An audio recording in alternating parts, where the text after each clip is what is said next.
they share their passion deep. A smoking journey, a treasure to keep. Looms and cutters, a match made in heaven. Two forces united, a smoking endeavor. Knowledge and laughter, a perfect pair. A podcast experience beyond compare. The leaf cutters join the fray with expertise. A smoking duo full of surprises. From blends to techniques they share with grace. A smoking adventure, a joyous embrace. Looms and cutters, a match made in heaven.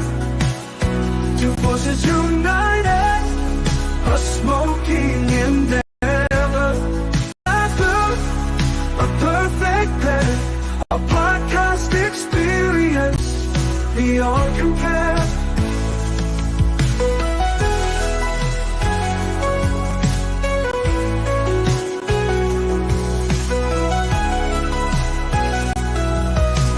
Cutters join the fray with expertise. A smoking duo full of surprises. From blends to techniques they share with grace. A smoking adventure, a joyous embrace. Looms and cutters, a match made in heaven. Two forces united. Ooh, brother. Intro. I was digging on that one. Yeah, Ben, you're fired. You went deep on that song, man. Now that I see what an actual intro is, you're fired. Yeah, I was in the middle of a nice dance there, and you cut the daggone music off. What's wrong with you? Yeah, I was bouncing. I was grooving, man. Well, of course. Hello and welcome everybody to the Cigar Loons Podcast. And of course, we are live from England and America, and our guests tonight are the Leaf Cutters gang that have come and they're sitting with us tonight and they're joining us. So, of course, we've got with us Kurt, of course, our resident cowboy and sheriff. We've got, of course, our grumpy preacher who keeps us on the right track. And then we've got the Leaf Cutters gang. So what we're going to do, we're going to go around the Leaf Cutters gang. And everyone's going to introduce themselves. So we're going to start, of course. Zach, introduce yourself, brother, and pass it around to the rest of your brothers. And let's get to know for our audience who everyone is. I'm Zach with the Leaf Cutters, and I'm coming to you from East Tennessee. Oh, hometown boy. Yep. And Gibbs. I'm the host of the Leaf Cutters, and I'm from Noonan, Georgia. Cool. Robert. I'm with the Leaf Cutters. I'm the one that's been smoking the least amount of time, so I've got the most questions about it. I'm originally from Morrow, Georgia. I'm Grim. I'm an Aquarius. I like long walks on the beach. Good fire, nice dinner. In front of that said fire. I do kiss on the first date, but nothing else. And I also a lie. Look, because I did it for you, it doesn't mean you're just special. Okay, stop it. Stop embarrassing me. There's probably no offers in here for you, then. Right. And I'm Andy. I guess I'm the expert. I don't know how the hell I got that title, but I'm hailing from Northwest Louisiana. All right. Where it's still the freaking 80s. There you go. It's going to be in the 80s like later this week. And we've got everybody. Also, brother, Mr. Vital and Proof, Matthew. So Matthew has turned up. Oh, look who showed up. Big shout out to Brian, of course, one of the misfits who's watching tonight. Of course, we've got Tom watching, which of course is Cigar Man. They also, of course, misfits, and then of course we've also got AJ watching, so don't forget about Kittens and adopting dogs. Well, yeah. Adopt, don't shop. Or yeah, that's right. And of course, I really hello feared to that everyone there who's for a watching. second. I promoted the wrong thing.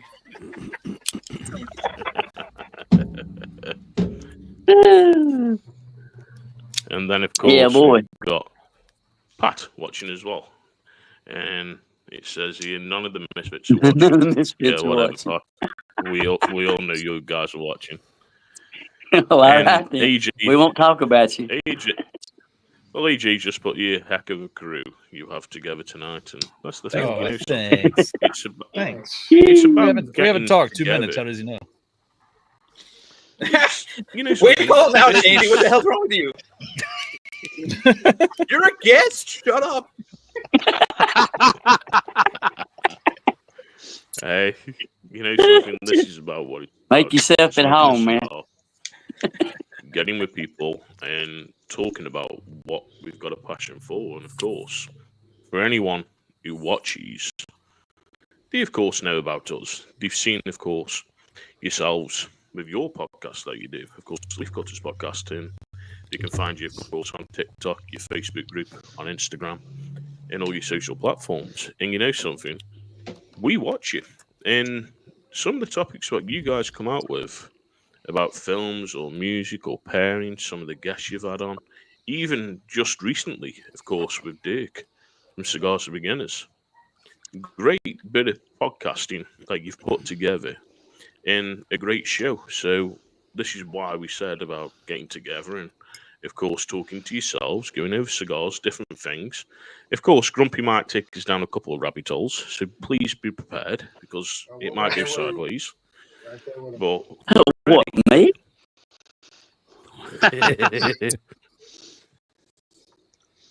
How dare Just you? because I'm the cringe factor don't mean you're getting any freebies tonight. Starting to pucker.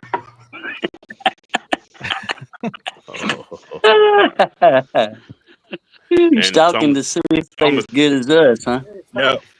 yeah, that's what they're doing. Well, let me Well- tell you, I ain't in competition, so just count me out of that. That's how I see that one. I ain't competing. Nothing wrong with That's the that. thing, we're not competing. That don't mean y'all got to get quiet and act like it's a freaking funeral. Oh, no. I was I'm trying waiting to to figure talk. out how to say it. I'm vain, and I want everybody to like me. That's about it. You know, like I would be. He's not lying. Yeah. So, of course, what we'll do, we'll go around, of course. Grumpy, shut up. We're going. You can have your say in a minute. We're going to, of course, tell everyone what cigars we're smoking tonight. So, of course, I have pulled out Christoph, of course, 20th anniversary of Vincetti.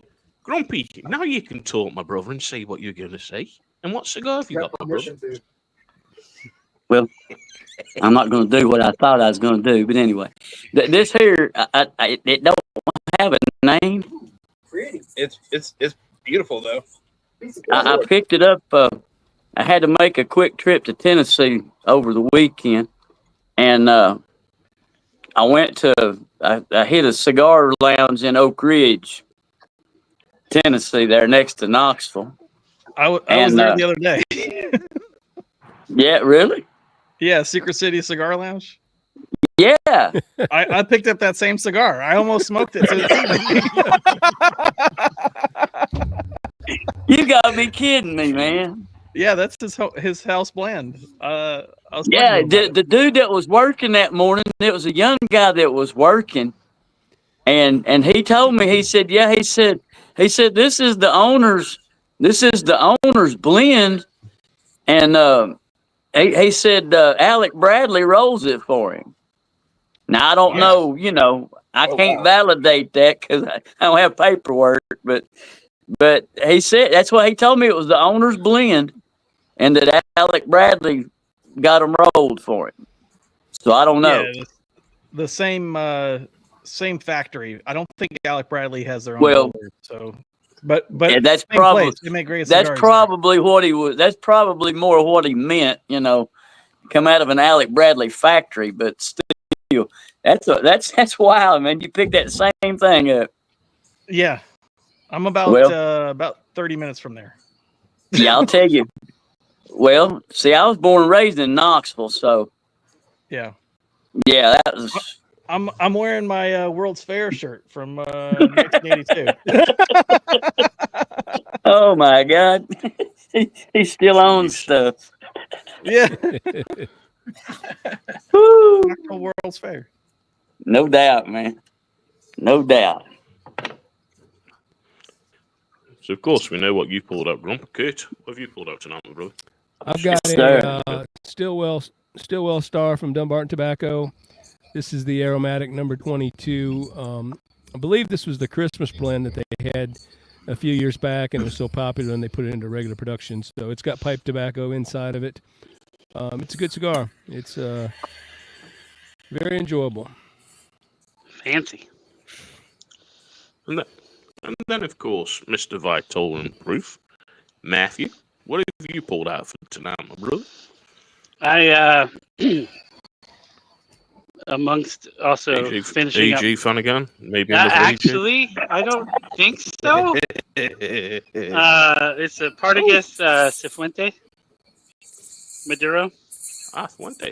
Okay. Nice. That's a good cigar. That's what you can buy. And then, of course, we'll go around to the leaf cutter, guys. What cigars have you pulled out tonight, guys, to smoke on the show? And, of course, tell us a little bit about the cigars that you've pulled out as well. Go ahead, Zach. Go ahead, Zach. Of course. We'll go with Gibbs first. Okay, I'll go. There you go. I was going to go with you, Gibbs. I'm trying out the Chillin' Moose for the first time. Don't know much about it. Heard a lot of good things about it. Give it a shot. Cool. Oh, hey, where's Grumpy disappeared? He's back. Oh, he keeps doing this. He's back. He's wily. Yeah, Vengeance. of course. We'll go to Grim. Grim, what have you pulled out? Let's see. I have a Crowned Head Series E. I have no idea if that's how that's pronounced, but I believe it is a Maduro wrapper. It's saying all the right things to me right now, and I'm intrigued to smoke it. So we're gonna have a little adventure here. The E stands for eruption. Yeah, it's Yeah. It is Yep, a great Van cigar. Halen, of course. Eddie Van Halen. Yeah, that cigar was named after the 1978 Eddie Van Halen famous guitar solo. And that's actually one of my favorite cigars. It's a great cigar. Yeah, I'm enjoying it already. I'm only like a couple puffs in. Well, of course, go to Zach. So, Zach, what are you smoking tonight, my brother? What have you pulled out? Well, I'm terrible at pronouncing cigar names, but I will do my best. I've got a La Flor Dominicana La Valsidia, which is not one I've had before. Apparently, it's some kind of part of a tango is what it's named after. And it's got some Mexican San Andreas in it, some Dominican tobacco, and some Ecuadorian Corojo, because I just looked it up. So far, so good. And you know something? That was a cigar that I was going to buy this week to smoke. Oh yeah. So, I didn't get it. They sold out, so I didn't get it. But it was there in the list, ready to buy, and of course I didn't. But we'll then go down, of course, to Andy. So Andy, what have you pulled out tonight? First What are on you the smoking docket tonight? for the evening is the Drew Estates Kentucky Fire Cured, because I was in a shop. Zach and I were in a shop, and I said, I haven't seen those in a while. I got to get one. So having a fat Molly this evening.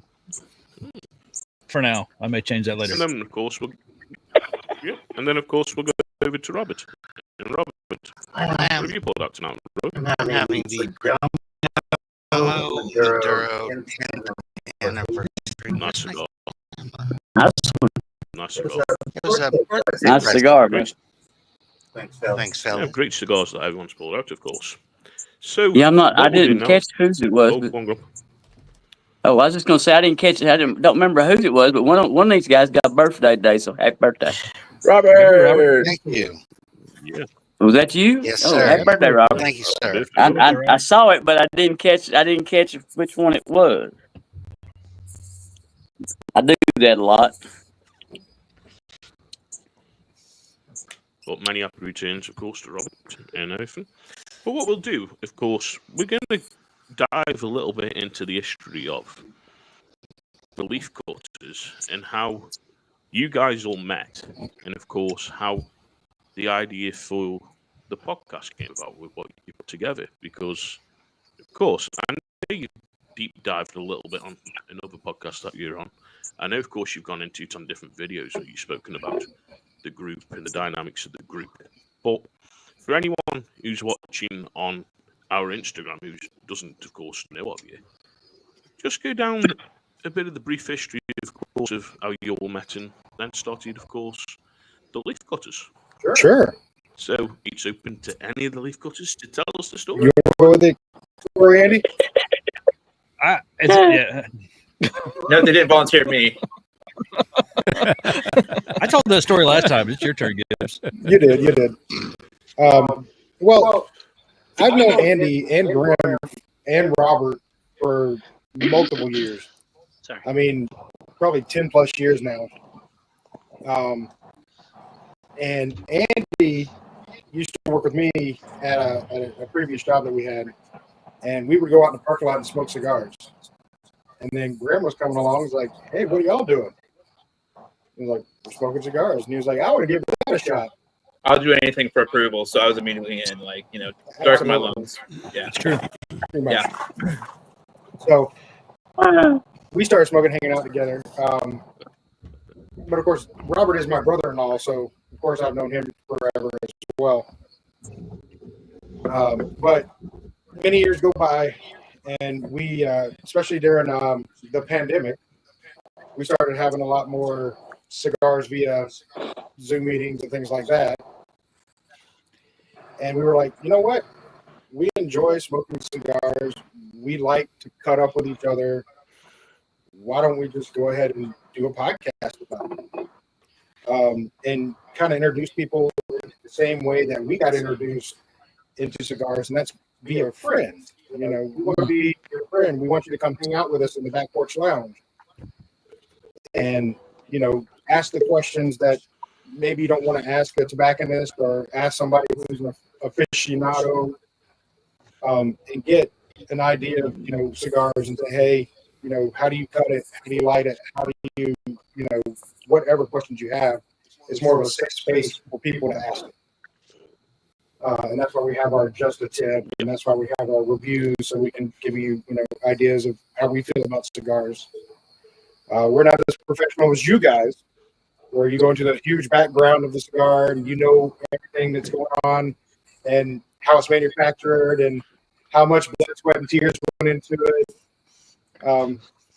We're not quite that fancy with it, but we do have fun with it, and we know that y'all joke around just like we joke around, so we appreciate that. But that's kind of how the leaf cutters form.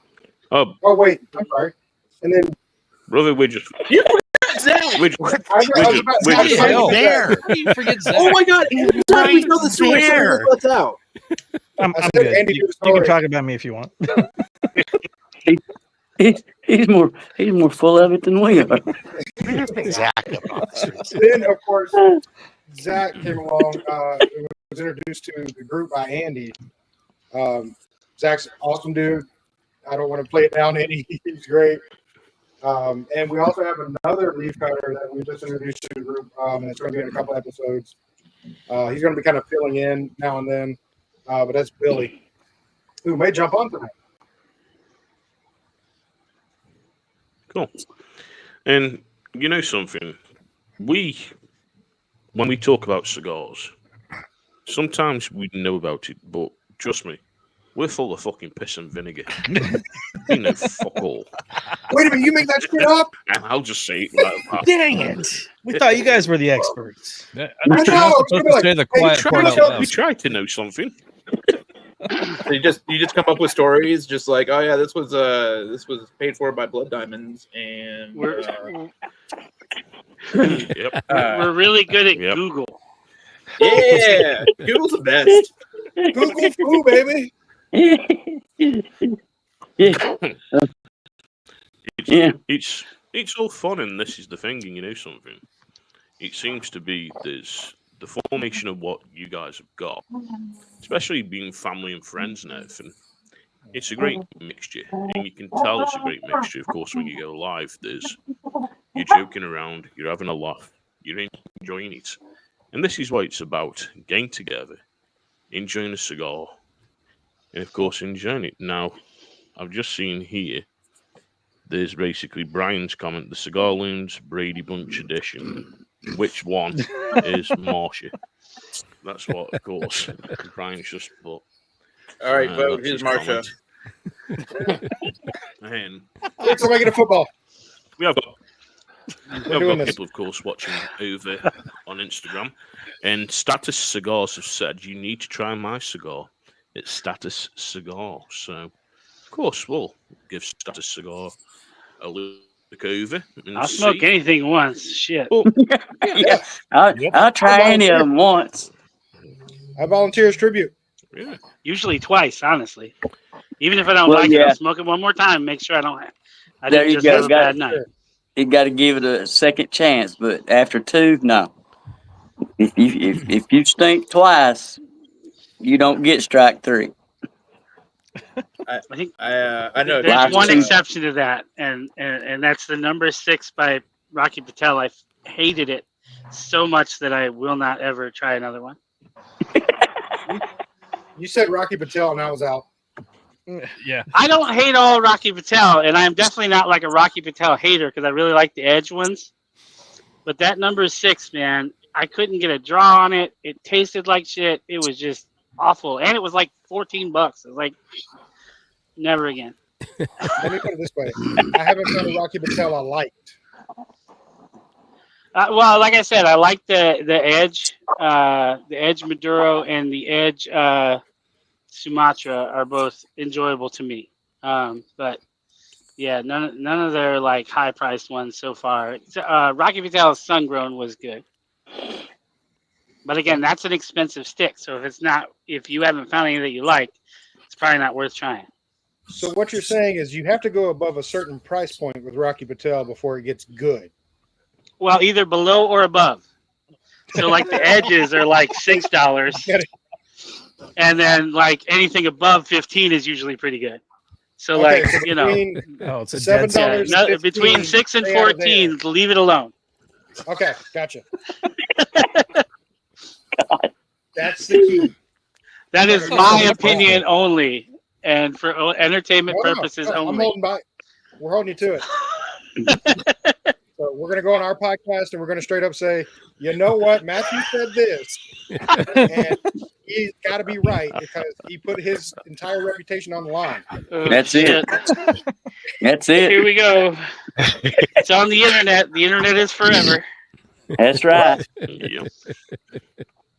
Oh yeah. Well, of course, what I'm gonna do, I'm gonna let, of course, Kate Goody. and Matthew, of course, get some stuff out and ask some stuff, and then what we'll do, of course, we'll go into the cigar companies that we enjoy, the cigars that we enjoy. I know Matthew will go over, of course, drink pairings that you have with your cigars and different things. But what I'm gonna do, Kate, I'm gonna pass it over to you, my brother. Go on, Kate. All right. Well, welcome, guys. We've been looking forward to this episode. We're so glad to have you. Enjoy your show. It's very interesting to me. We got two total different dynamics here. Three of you guys are sitting on the same porch there, and you all know each other. You've met each other in person. We've been together for a year, and we have never met. No one has ever met anyone in person. Yeah. So it's very. It's a very interesting dynamic, and I just think that I don't know how it would be if we all met. You know, I don't know if I could stand Gaz over there too much. You know, but it's just very interesting to me that you guys, and I think it's because we're in our Discord or we're on TikTok or whatever. probably 2-3 nights, sometimes 4 nights a week. We're sitting out here. My wife's looking at me like, you smoking another cigar with them guys again? So, do you guys? So the new member that you have you met him? Yeah. In person? Yeah, Billy actually was on a previous podcast with me and Grim called Deja Redo. Oh. And, we brought him over to this because we, of course, were bad influence on him, and he's big into cigars now. So he's like, "Hey, let's do this," and I was like, "All right, we'll give you a shot." Very good, very good. So as far as the direction, I know you had Dirk on there, and I don't know if you've had any other guests on your podcast. Are you starting to kind of go down that route of getting some guests, from the cigar industry, or are you guys just more like just on the back porch type stuff? I guess where you headed? We're definitely on the back porch type stuff, but we like to invite guests into the back porch line. So we cut up with guests just like we cut up with you guys. We want everybody to be comfortable and have a good time. But yeah, we've had Terrence from Aganorsa. We've Terrence had Riley. Both. Aganorsa. Yeah, Terrence Riley. We've had both Mike and Skip from Romacraft. Of course, we had Dirk. We've had. We're going to have Hector from Espinosa on. So yeah, we've had some guests on, and they've been great. Yeah. And you know what's what's funny to me, and this is something that we never expected. So we'll have these guests on, and we have a good viewing. As the weeks go on, the numbers get up there. But our most popular episodes are just the ones where us shooting the shit on the back porch or the front porch or wherever. And it's just amazing to me because I never in a million years thought that would be more popular than having a guest on.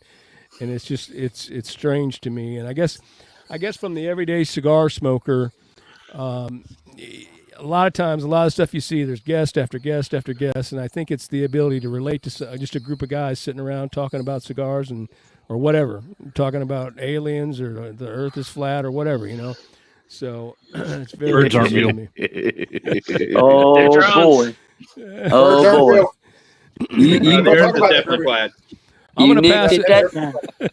I'll pass it over to Grumpy, but just, we don't want to get Gaz too agitated this evening because he's got a new primate chimpanzee de-escalation technique, and we do not want to be involved in that. So we'll just as a word of caution, we'll just head it over to Grumpy there, and Man, I'm telling you. But no, I was Yes. lost now. Blood pressure, buddy. Calm the blood pressure. Let me see it Them building. train left the Like a meter in station. space right now. I'm starstruck, man. Hang on, let me get it together. I'm old. I don't know, Kate. You do me the dirty, are you, my brother? Do me the dirty. I don't go wanking chimps off. I don't wank monkeys off. But fuck me, you brought it up, and there it goes. Wanking. That's not what you tell us in private. Fuck Wango, Why right? you changing your story? Why are you changing your story out here? That ain't what you tell us in private. Anyway, guys, I guess if I was gonna have to make a confession, that rabbit hole ain't open because I really didn't tell them that it's flat and it ain't round and spinning. But if they want to open that rabbit hole, we will. But anyway, way back in the beginning, and I think I'm not sure how long you guys have been doing your podcast, but we're a little over a year. But I remember back right when we first started was about the same time I ran across you guys, and I started following you guys and watching what you were doing because we were all new to this, and you guys had this thing. It amazes me because you guys are sitting and just relaxed, having a good time, but you bounce. Whoever's speaking bounces like to the big screen. You know what I mean? You pop up and it's just a fluid motion the way you guys do that, man. And I went back, told Gaz, I said, man, you got to check these dudes out. I said, they doing what we're doing, you know. And I said, the way they do it and you know, highlight who's talking is just, it blew my mind, you know, at how fluid you kept that. And it's like, man, that's all right. But I guess I've kind of been a fanboy from about a year ago anyway. But, you know, but I enjoy what you guys do. And I will say one thing. I have never seen another bunch of people milk so many shorts out of one guest. You guys are brutal, man. You guys are brutal, and but it works, man. It works. but applause to Gibbs. Applause to Gibbs. Yes. And the one question that I promised I was going to ask tonight, and then I may hit the irony, but who came up with the name and your mascot, the ant? Whose idea was that? Well, the ant mascot was my idea, and Billy is the man who actually executed it. He freehand drew that ant for us. He took it from my brain and drew it strictly by hand. And then he had several different iterations that he went through till we got to the final product. But yeah, that was totally Billy. Now the name actually came from Zach's wife. Yep. We were all sitting around trying to figure out to come up with a name, and she threw out the leaf cutters, and we were like, we love that. We're gonna go with that. Yeah. Well, I was just wondering who to throw rocks at for the irony. I mean, you know, here we are, you know, talking about cigars and of course then leaf cutters, and then your mascot is one of the biggest leaf destroyers going. I just wondered, you know, how y'all figured that in, but it works. I like it. Well, it was either ants or fire. So yeah. And then you turn around and you look at us, you know, cigars, the same thing, you know, but everything we're doing are skulls and, you know, skeletons. So, you know, it's kind of the same irony, different direction, but hey. But no, man, I've been watching you guys for a year, and I appreciate what you guys do, man, and the way you do it, because I mean you make it flow, man. It works. Thank you, sir. Appreciate yes, that. sir. And thank you. And I speak for us. We watch you too. Don't be you know. I picked up on y'all about a year ago. We started talking to each other. Yeah. Strange. So, you know, I try to drop into your lives as many times as I can. I usually can't stick around long, but right. I do drop in and see what's going on and say hi at least. Yeah, man, we got a revolving door. Stay as long as you like. Yeah. So is it the same door you use to kick him out on occasion? Once in a while, yeah. Just checking. But it's a goal. It's a goal of ours. No, well, yeah, they don't kick me out. Oh, okay. I just leave on my own. He doesn't give us permission to kick him out. I do have a target. They're going to kick me out now. They're just like, I see him gone. Nah, you are the weakest link. Goodbye. Yeah. Goodbye. So, but there are two goals that we want to do coming on this show, because we do watch the show. Right. One is to get Grumpy going with some of our conspiracy theories. Okay. Mm-hmm, mm-hmm. And then the other is Gaz has to say Sumatran. Because I love No, you have to slow it down and say it sexy like for Gibbs. Yes. You need a recording later. And I need to record it, and it's going to be my ringtone. Wow.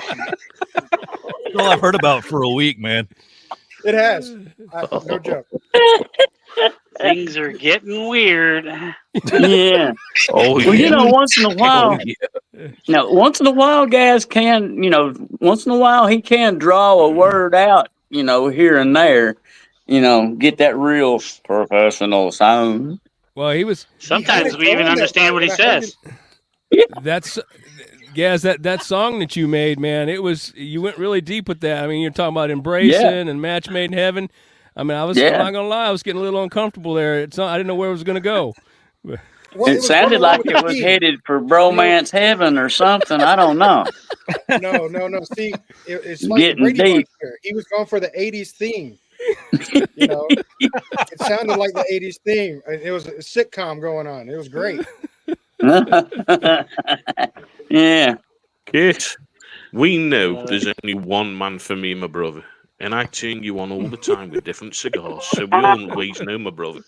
You and me are cuddle buddies. We already know. Yeah, I made the mistake one time. It said Gaz turned me on to this cigar, and that was it. That's all I need to say. I was done for. The hard wants with the hard Well, wants. Just a cigar getting lit that night. We'll get, of course, down to Matthew. And Matthew, come on.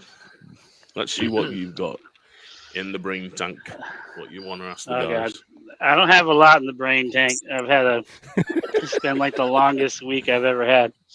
I'm enjoying this cigar, even though I am fucking heating it up way too hot. So I gotta let it sit for a minute. DEA, how you doing this evening? But what up? So tonight I'm pairing with a single barrel rye whiskey from Old Scout. What? Did you hate it that much? Jeez. Did that go away? Yeah, for a What minute. happened? You did. It just cut out. My internet sucks, bro. I don't know. Anyway, Old Scout single barrel rye whiskey. It's delicious. What is your guys' go-to pairing? I mean, obviously, I drink coffee with it. Diet soda. This is a Diet Mountain Dew, Major Melon. I mean, I pair it with just about everything.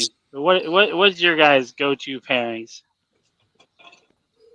Ooh, that's tough. Oh, look. Sweet tea from Chick-fil-A. Oh, no. I know what Andy's is. tonight. Dinner got here about the time this party started. So, that's why the camera's been off, because I'm shoveling food in my face. Oh. That was me in the beginning. That's why I kept going off screen. Yeah, I usually pair. I smoke most of my cigars during the work hours, so it's Dr. Pepper, it's coffee, it's more Dr. Pepper, it's occasionally root beer. When it's not work hours, when it's usually a show like this where I've had some dinner before the show, it'll be a scotch or a whiskey, whatever's on top of the fridge that I can, just grab and pour or mix a drink. Now with scotch, do you like them peaty or do you like them fruity? Oh no, I like my scotch peaty. Thank you. I like the taste of my campfires. Thank you. Oh, me too. This is one of my favorites.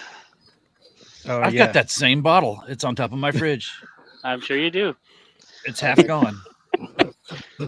Mine's probably about there too right now. Because Zach helped me drink it before he moved. Understood. Hey, you're sorry. For me, about a year ago, I discovered Dr. Pepper goes well with almost any cigar. You're welcome. Yeah, agreed. The 23 flavors almost any cigar. So usually I do a Dr. Pepper Zero. It's better with just regular Dr. Pepper, but Dr. Pepper Zero.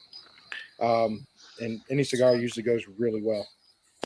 We gotta get a sponsorship with Dr. Pepper, man. Like, we promote them enough that they owe us. Right? I know, right? I can't really hear what he said there. Can you guys hear him?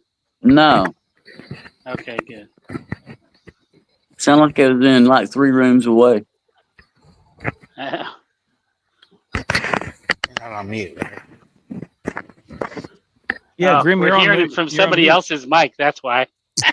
Yeah. Probably what it Do was. what? 1 second. He's Yeah, fixing he's it. still muted. Yeah. I turned the mute back on, so I didn't. While he's messing around. Zach, how about you, buddy? Oh, if it's during the day, I like a Dr. Pepper or root beer or a Coke, or coffee. Of course, that's like probably my favorite. But I try not to drink too much caffeine late because I like to sleep. And if it's after work, usually a bourbon or a Scotch. My whiskey collection is pretty minimal right now since I just moved. I had to drink most of it to pack and move. So I've got Benchmark Foolproof, which is not an expensive bourbon, but it's kind of good for the price. Absolutely, it's hot. Yeah. But yeah, it's pretty good. I have a bottle upstairs. Yeah, I kind of wish I'd gone for like I also have a bottle of the number 8. I kind of wish I'd gone for that because it's overpowering the cigar just a little bit. Yeah, that'll happen sometimes.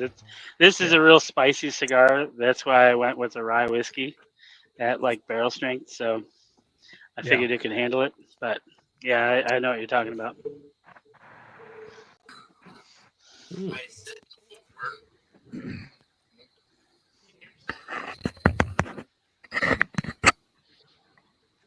We hear noise from him. We want to go to Robert? Yeah, Robert, Yeah, what about you? Robert, what's yours? This is all I have in my refrigerator. Dr. Pepper. Dr. Pepper That's it. Zero. That's Nice. all I got. I like So, it. You know, It's good. yeah. So everything for me pairs with Dr. Pepper. I don't It's hard to disagree go with wrong. that statement either way. Yeah, really. I don't disagree with that. Barks Yeah. works really well too. I'm just saying. Yeah. Yeah, Oh. Barked root beer is very good too. I had a bunch of like craft root beers I picked up recently, like that come in the glass bottle that I paired. Huh? That was nice too. I really like the Abita root beer from Abita Oh, yeah. Brewing in Louisiana. That one's pretty solid. I've not had that one. Oh, the other thing I really enjoyed the other day was I found a zero sugar cheer wine. I got the diabetes, really? so I try to drink zero sugar stuff. But so the zero sugar cheer wine was fantastic with a cigar. Really? Yeah, I cheer I wine, enjoyed yeah. the hell out of it. I find that really sweet drinks go really well with cigars. So kind of in general. Mm-hmm. I agree with Also, that. have of course. the overpowered ones too. Yeah. What was I that? know, of course, Tobacco G Sticks is normally here, Jesse, and he is watching, of course, over on Instagram. And he says, coffee all day until the evening, or just coffee all day. And that's, of course, what Jesse drinks Yep. with his cigar. And I think we've all got different pairings. You know something? I think most people will go, of course, with the whiskey. They'll go, of course, with the bourbon. Or, of course, the Dr. Pepper, or, of course, the Coke, or maybe the coffee, or even gin. I've seen a lot of people now, of course, having a cigar and having gin with it. And to me, I do like it's that. always been I'll either have a nice craft beer with my cigar, see if that goes, or a nice craft lager to go with the cigar, or mainly it's coffee. And I've been seeing more of the whiskies that Matthew's, of course, been drinking and trying them with the cigars. And you know something? Ardbeg is a great example of a great whiskey, but sometimes it can kill a cigar out. And this is the thing, you try it. But me, if I was going to be having a whiskey, it'd be Glenmorangie. And I absolutely love my Glenmorangie 10-year-old. I like, of course, Buffalo Trace. I also like, of course, Blackened. I absolutely love that Blackened bourbon. That stuff, yeah. I drank a full bottle of it within a month.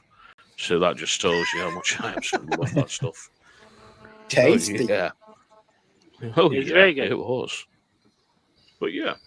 But of course, I know we've been going over, of course, our drink pairings and cigars. So this one goes to you guys. And of course, you've heard us. We've gone into about what is a great cigar for a beginner. So what I'm going to do, I'm going to go to each of you, of course, the leaf cutters. What would you say is a great first cigar for a new cigar smoker? So I'm going to go down to Grim and get Grim's drink pairing as well. So Grim, what would you say is a great first cigar, my brother, and what also, of course, is your drink pairing that you'd have? Wait, you guys can hear me, right? Yep. Yeah. Yeah. Yeah. Maybe I'm not so tech illiterate. Debatable. Yeah, debatable. I haven't dealt with that kind of shit forever. So if I'm drinking a soda, it's a Dr. Pepper, usually zero sugar. If I'm drinking a whiskey, I usually basic pitch it out and do like a Bullet or Jack or something like that. I do like there's a cigar from Diesel that's called the Whiskey Row.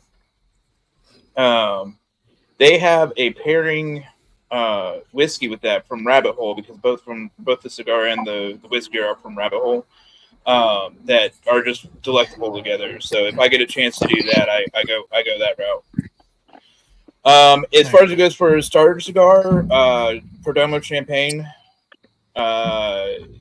It's a very light, very mellow, very easy smoke. It gets people to learn how to actually draw a cigar, or not choke on it or breathe in or anything else like that. It still gives them the effect without the hassle of giving them something like a Maduro and killing their lungs immediately. Very good cigar. Okay. Robert, what about you, my brother? What would you say for a new beginner? Try. I'm in total agreement with Grim on that, because when I started saving the bands and everything, and when I made a board, I found that I had more of the Perdomo Champagne 10th anniversary bands than anything else, and that was the one I would go to. So I'm gonna have to agree with Grim on that. Perdomo. Cool. And Andy, what about you, bro? What would you say is a great first cigar someone try? Well, I cut my teeth on a Dutch Masters, but I wouldn't suggest it as a first. I really dig most of the people that I've introduced cigars to, it's been the Perdomo Champagne, because it's fairly prevalent in most cigar shops. It's hard, it's not a hard to find cigar. And there are some other brands, of course, now they're all just totally out of my brain.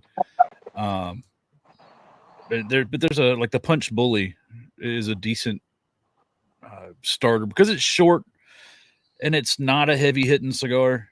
But those are my two kind of go-tos. Okay. Of course, Zach, we'll go to you, and then of course we'll go over to Gib and get Gibbs. We will. So I was introduced to cigars with a Padron 1964 anniversary natural, which I found was amazing, but that may be a little bit too much cigar for most newbies. And that's still one of my favorite cigars. I have vivid memories of that thing. But since then, I'd say like the Perdomo Champagne's probably the safe bet, but also maybe Undercrown Shade Grown is pretty nice as an alternative. I like that cigar a good bit, and it's on the milder side from what I remember. Cool. And Gibbs, of course, we'll go to you now. What would you say for a new cigar smoker to try? Usually what I suggest, I give this advice to everybody. I usually say get the Perdomo Champagne, grab the Nub Cameroon, and grab the Arturo Fuente short story. Yep. It gives you a little bit of a wide range, but it won't kill you. And start off lighter and go darker, and then you'll kind of baby step it, and you'll find where your flavor profile is in those 3 cigars. For me, I think you would find it. So that's usually what I do suggest to people who come to me and ask that very question. I say those 3 cigars every time.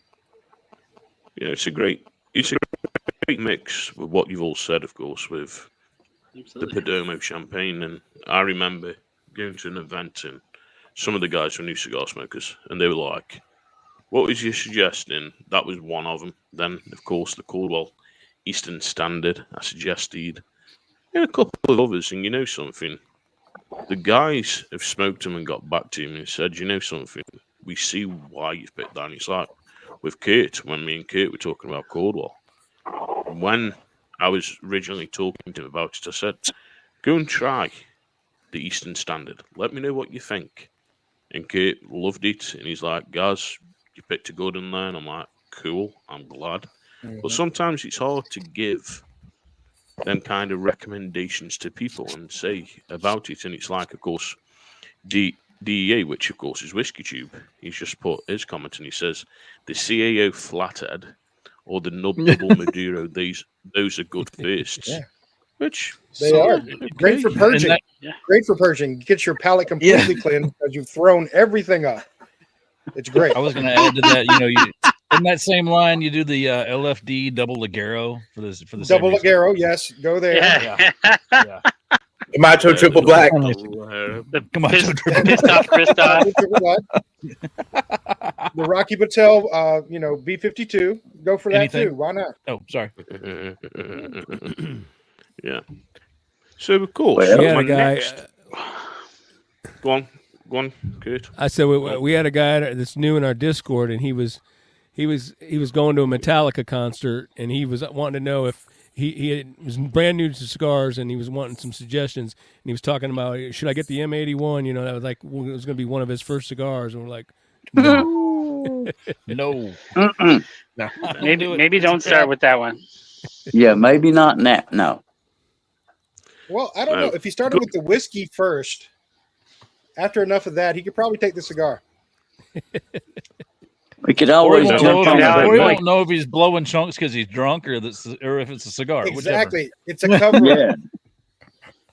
I love that cigar, by the way. Yeah. The Blackworks Killer Bee. Cigar. Yeah. Oh, I love that cigar. That is a great You could always, and the Green Hornet. You could always sick them on a 601 napalm.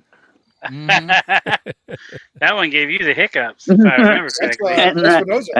Espinosa, right? What? Yep. Espinosa does Espinosa. Yeah. 601 napalm. Yeah. We've seen plenty of nice groupies. We've seen grumpy smoke that cigar. Oh. And grumpy, you've been hiccuping. We've seen a little bit of a whiteness in you, but that night as you smoked the M81 blackened, and the night after you had the shade to black. Yeah. However, I have never seen you sit there with a damp rag, wiping your head and sweating, and sitting there going, looking totally and utterly fucked, my brother. You were out of it. Ain't no lie, man. Ain't no lie. Well, that's kind of how I feel about listen to the Metallica song. Yeah, it does warn you in the song. It does. I kind of feel the same way about the Aganorsa Lunatic. That was a bit more cigar than I was ready for at the time. That's the only cigar that three of the five was just like, oh my god, no. Yeah, I just had to put it down. I can't do this anymore. It tasted fantastic. It was a great smoke, but it just put you on your, in the words of Sean over at Smoking Sounds, on your keister. Yeah. Definitely. But of course, I know we're big fans of boutique cigars, and we're big fans of boutique cigars, and many other podcasts are. what boutique cigar companies have you guys enjoyed, and what would be your top 3 companies out of boutique that you enjoy? Graham, here's your chance. What's our favorite boutique? What? You put him on the spot, Gibbs. Wait, no, Oh, Graham gets up to me all the time because we talk about Roma. Yeah. We love Roma. Technically, they're out of the boutique realm now, but they're so scarce around here, I consider them boutique. Like to the point that we bring them up almost every podcast, and like, you know, we should send flowers just to let them know we're thinking of them. You know, That's Pretty awesome. much. But if we're going boutique, yeah. Go ahead, Andy. How boutique are we talking? How boutique do you want to go? Yeah, how boutique you want to go, man? The Don't first matter. thing that comes to mind is definitely Roma, because I mean I love Roma. Skip and Mike and their team make really good cigars at a really good price point, and they make. I mean, I guess you could consider most of their batches small batch. They only make a couple, maybe couple million cigars A year, and that's it. Yeah, total. But and I have a row of Roma craft cigars in my humidor. Not quite like Zach does, but you know, That row's getting pretty small. well, we need to get together. Black Label Trading Company is one of my other favorites. I love when I get them, and I don't always search them out unless I can find a really good deal. Or Penny, we love you, Penny. Sends me, get them in a pack that she sends me. And Kurt, I think I heard it earlier that you're a fan of the Caldwells. Yeah, I like Caldwell's. But yeah, Caldwell and their Lost and Found line is actually probably my favorite. Which, it's funny because the Lost and Founds aren't necessarily Caldwell. He's gone out and bought stuff that's backstocked and rebranded it and sells it, and a part of those proceeds go towards other charities. Mm-hmm. Yeah, it's funny when you research the Lost and Found series, you get a lot of that, and then there's some talk about in later years he put some of them into production, but it's really kind of gray there. You really don't know exactly what they're doing, but yeah, there's I've smoked the Spoon and there's a couple other. I've got the ones. butter right now, and then I've had Black the Door Bambi. Good. ice cream Back cone. Bam. So yeah, I've I got don't a. have to do it, Western cone. I've got a handful of the butter sticks, so that's my go-to at the moment.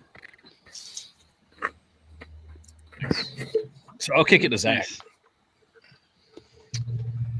That's my take. I'm gonna, because all of us are Roma fanboys. I'll say Roma Craft.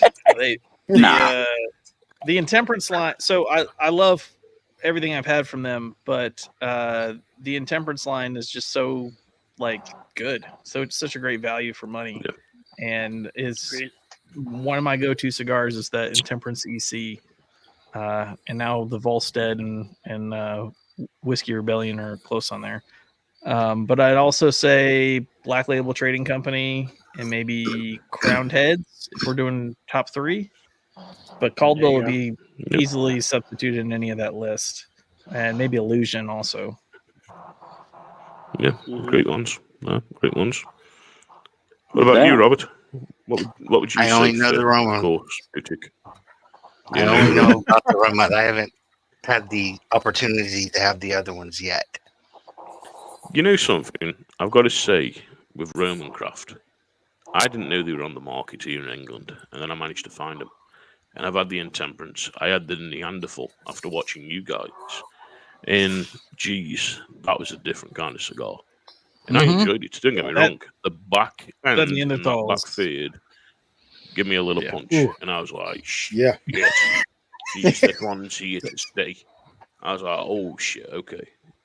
But they've got some great cigars, and you know something, we've been lucky to speak to quite a couple of the boutique cigar companies like Aganosa, of course, Drunk Chicken, of course, and different ones, even West Tampa. And we've had, of course, Foundation on. We had their head sales rep there. And, of course, Crownhead. You know something, there's that many boutique cigar companies out there to try and enjoy the cigars, and it's hard to always get your top three. And there is a cigar out there that I do want to try, but it's very hard to get, and it's by Sir Louis Cigars, and it's called the Pussy Magnet. And of course, he brings that out, and it's the same. It's the same kind of story. It's the same kind of story as, of course, Robert Caldwell, with going to the factories, of course, finding these secret blends, buying them, and then changing them up and putting a new band on it and different things. And that's what he does with that, and of course, the streams. And some great cigars out there, and fortunate enough, I've managed to smoke a lot of boutique cigars. I don't always buy the major premium, like, of course, Padron, Arturo Fuente, and stuff like that. I try and stick with the boutique, and then I have the odd splurge where I'll get a Davidoff, Late Hour, or Percentia. I'm a big Percentia fanboy. But I think one of the main cigars that I've enjoyed this year has got to be West Tampa. I enjoyed them. And then if I'm going to go with a big premium cigar company, in courtesy of Matthew getting Laurel Tilly, I absolutely enjoyed the AJ Fernandez Brazilian, the Diaz de Gloria, and geez, yeah, I was so excited to smoke that cigar. It was a great cigar, and I would definitely say to anyone, grab one and try it, because it is a great That was a good cigar. podcast too. It Yeah, was. it was. This is a great podcast, of course, but I know, of Courtesy course, of my guys weird wanna- obsession with AJ. Yeah, I know, of course, the leaf cutters want to go down some rabbit holes and get grumpy out of his shell. So come on, let's go down the rabbit hole and get grumpy out of this shell, because I like it when Grumpy gets out of his shell and starts giving us his view. So come on. Before we get him riled up. Nice. I like it. But before we get him riled up, a lot of people in the comments have been saying Aganorsa as their boutique. But what we learned from Aganorsa was all these boutique cigars that you have, especially from Nicaragua, their leaves come from them. Yep. So are they really boutique? I mean, yes, they have the JFR line, they have the Aganorsa line, they have, they have another line too, La Casa or Casa Fuente line. Yep. I don't think they're boutique. I think they're pretty heavy. But that's just me. It's an ardent to put Aganorsa in, because if Terence and you asked Terence would say, yes, we are boutique. And then sometimes he changes it up, and you've got to look at some of the companies who are made by Aganorsa, like Amendola. Of course, Espinosa, some of his cigars are made at Aganorsa. There's that many different cigars out there that have been made. And it's a hard thing to determine, because the diameters of what makes a boutique cigar company is less than 1 million cigars. If they make over 1 million, they're not boutique. And Christoph has always been known as a boutique cigar company. And Christoph's now moved to not the proper big premium cigar company, as we would say, like, of course, the likes of Arturo Fuente and different ones. It's a hard diameter to put on it, and there's that many. And there's that many great factories. You've only got to look at the amount of different factories that are making cigars. The Sensia make a shitload of different cigars, and they make some famous cigars and different ones, and it's just crazy the amount that Sensia make. But I know, of course, the Loons have got the tinfoil hats on, so they're ready for the rabbit hole. Mine's in the bin, because I chucked mine, because it made my head sweat a little bit too much. But yeah, let's go down the rabbit hole. Let's go down the rabbit hole. So I think Grim will get it going really well with his conspiracy theory, and mine will just make you laugh. So let's go with Grim first. It's not a conspiracy theory. It's right. The Earth is flat, man. Exactly. Yeah, it's fucking flat. Like, Exactly. I'm sorry, when you stand in your house, what shape is the floor? It is flat. Exactly. Zach, don't laugh at me. Zach, don't laugh at me. No, it's. I mean, I. If you think it's flat, then sure. Now, Okay. in Grimm's defense, he's never been in an airplane. He's never played with a drone. You know, he doesn't have any common sense. So, you know, he says the world is flat. It is. Okay. I don't know. At Well, 35,000 yeah, feet, yeah. it looks a little less than flat. Yeah. Who goes up that high? Who goes up that high? I mean, just being out in West Texas, it looks pretty round. I mean, and in the Well- military, you know, they have to take into account, especially the snipers, the curvature of the earth when they're doing a long shot. So Don't No, talk they that. don't. Don't talk that. They nonsense. do. It ain't Nick the, knows about that. it ain't the curvature of the earth they figured in. It's the damn It drop of the is. bullet. Come on now. no, when you're doing a 50 cal shot that can do a mile plus, you have to do a curvature of the earth. No, there ain't one. What kind of bullshit math is that? boy. If the Earth is flat, there's no need for that math. Well, you know, if the Earth's flat, why haven't the cats pushed all the stuff off the side of the Earth yet? What do you mean no need for the math? You got to have the math because the bullet's going to lose velocity, and as it loses velocity, the density starts to take it to the earth. Gravity's just a theory. Gravity ain't even been proven to be real. Oh, boy. It's not a matter of gravity; it's a matter of density. Oh shit, we've gone down the rabbit So, hole. so, if, Wait. so if gravity's not real, is exists. it just a belief? So if I don't Gravity, believe in ain't, gravity, I start to gravity is an Exists. unproven theory. Trust me, gravity is an How's that unproven theory. Look, every time. That's not gravity though. See that's that object you're holding is more dense than the air, so it's going to fall until it hits something more dense than it is. So if I'm lighter than air, does Simple. that mean I get to Dude, float? It's true. simple. Like, yeah. What? You don't think the Earth is flat? Who is it that's in Louisiana? The whole state's flat. It doesn't really matter. Well, but There's not still, Florida. There's no hills here. the There's bridge, barely trees. the bridge, Pontchartrain. Oh, that's about 5 hours southwest of me. And it's how long? I have no idea. What, like Back up 20 now. something miles? It's just one of the longest land bridges across. Yeah, how'd they Pretty figure Earth curvature in that? I mean, it's a pretty flat Engineering. road. It's a flat road. Yeah, it's the a whole flat road. state's The flat. road is flat. The pillars below no. it that hold it up are not. How all the can- same how- length. Whoa, no, It's not a flat road because it's in Louisiana, and so it does this about every 6 feet. True story. True story. They cannot make a flat road.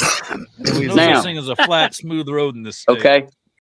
And if you don't, and y'all talking airplanes and 35,000 feet and all that, go to NASA's website, pull up their manuals on flight training for airplane and helicopter, and they both state that it's based on a flat, non-rotating surface. NASA says that in their flight manual, training manuals. Based Well, on we're a gonna look flat, it up. non-rotating surface. So is it this flat or is So- it this flat? How does that work? So what, I'm that's just what I'm going by saying. the pictures. If you're talking, if you're talking about NASA, they shoot up a rocket straight up. Well, it never, ever, ever goes straight up. That's right. If we're a flat surface, it should be able to go straight up. But It because we're never. It moving, never. No. it'll keep Well, going. no, Yes. Patrick, no, because we have a curved dome over top of us. It can't go straight up. I read that book. It was a Stephen King book. It's called The Dome. Under the I would Dome. think, you know, I saw the show. That's right. That's right too. Book was better. That's the first thing I thought it was Stephen King. Sorry. I'm gonna keep going. Okay. So Walk outside. I know of course, we're still going down that rabbit hole. Walk outside I don't have to. All right. and look up in the sky, and you know exactly where to look to find the Big Dipper, don't you? I In the mean, sky? depending on the time of year. Yeah. You know where to go look for the North Star, Polaris, too, don't you? You know where to find those in the sky, right? Well, In the North sky? Star is But they literally move. north all the And time. you can find them every night when you walk outside. You can find those constellations in the same place every night, can you not? No. Yes, you definitely can. not every night. No, you No, cannot. Not at night. Yes, you No. can. absolutely No. not. Even if nothing out there we, at but night. but Light if pollution.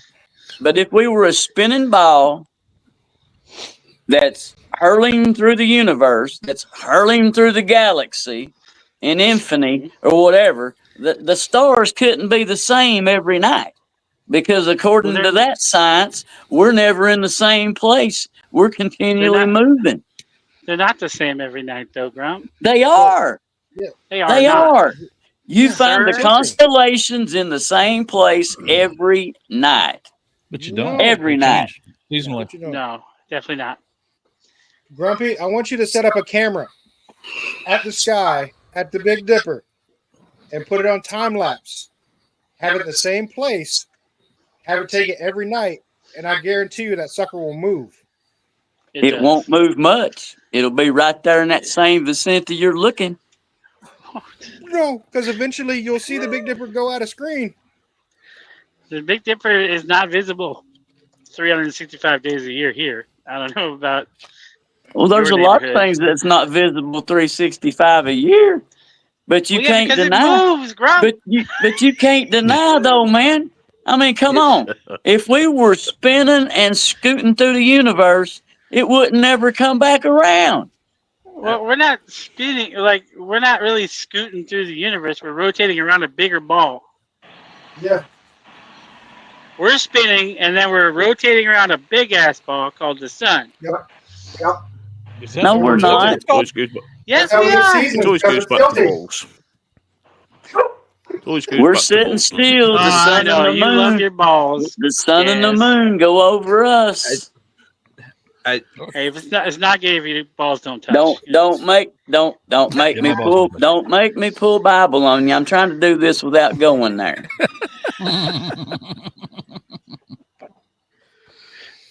Now, I want to go down one conspiracy theory. And Kate, you got me started on this the other night, my brother. So this is your fault, Kate. Your fault. Skinwalkers. Do you think skinwalkers are real or not? Because there's that Hell many yeah. different things that we've seen with different hieroglyphs, of course, different footage that's out there. Of course, Skinwalker Ranch with some of the footage that they've been showing that's been around there. Would you say skinwalkers are real or not? Well, if you go back to Indians, there are many, many tales of skinwalkers throughout all of Indian history. Yep. Where people They can also shape used shift to and things like consume that. a lot of hallucinogens. Well, if they saw it, I believe them.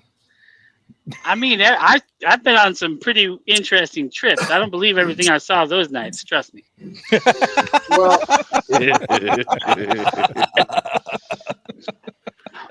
Drugs are bad.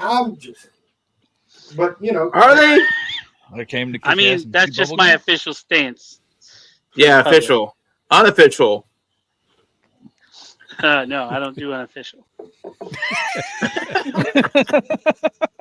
There are no hypotheticals. Remember, It's the internet. It's out there. You gotta be careful. it is. But yeah, skinwalkers, I think, only because I mean it's in a lot of history about people that are skinwalkers that can change shape and things like that. I think there's something to it. Now, whether or Says not the it's- guy who doesn't believe in ghosts. Look, I was a ghost hunter. Oh, It was complete bullshit. and I'll call it that. But it's odd as I don't believe the videos that we see or things like that, but I think it can be explained either through, like Matthew was saying, maybe they're hallucinating, but there's something to it because it's throughout different periods of history. Like I forgot who said it.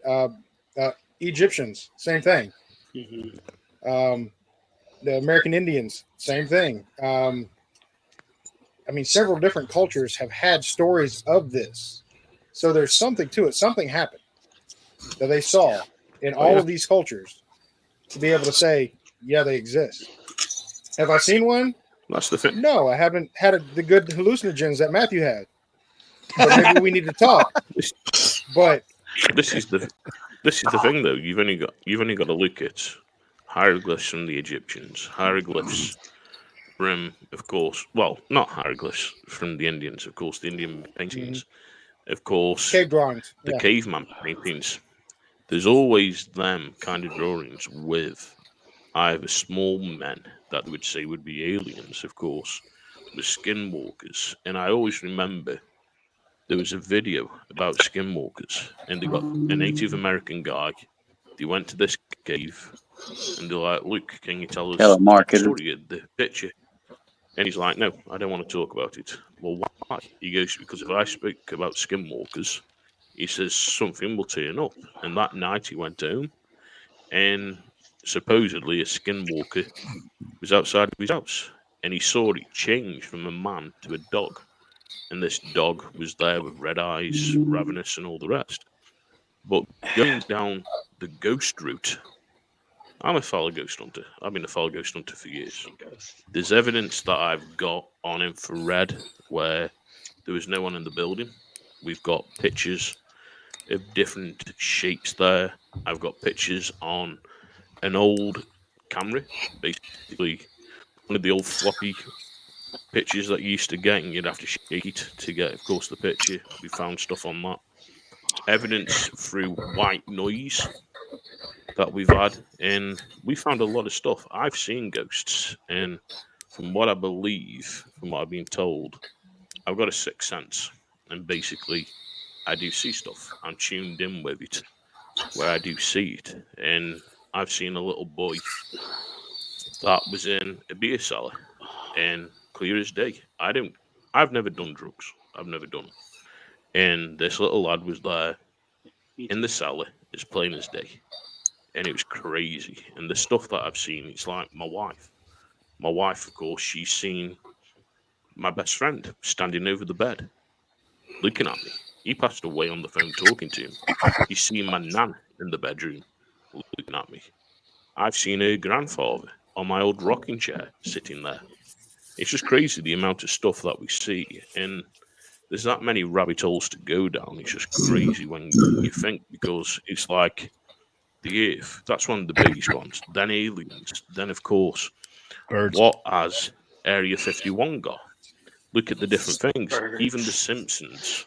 Just look at the Simpsons. All the stuff that the Simpsons said. Of course, Trump was going to be president. Trump was president. The new iPhone. Then, of course, them headsets where they were walking around. Yeah. Of course, Apple brought them out. Different ones. There's that many things that we see. And it's crazy. And this is why we talk about it and why we have a laugh around it. But, Grump, what other conspiracy theories have you got, my brother, up your sleeve? Because we know you look at a lot of stuff like I do. So what other conspiracy theories have you got, Grump?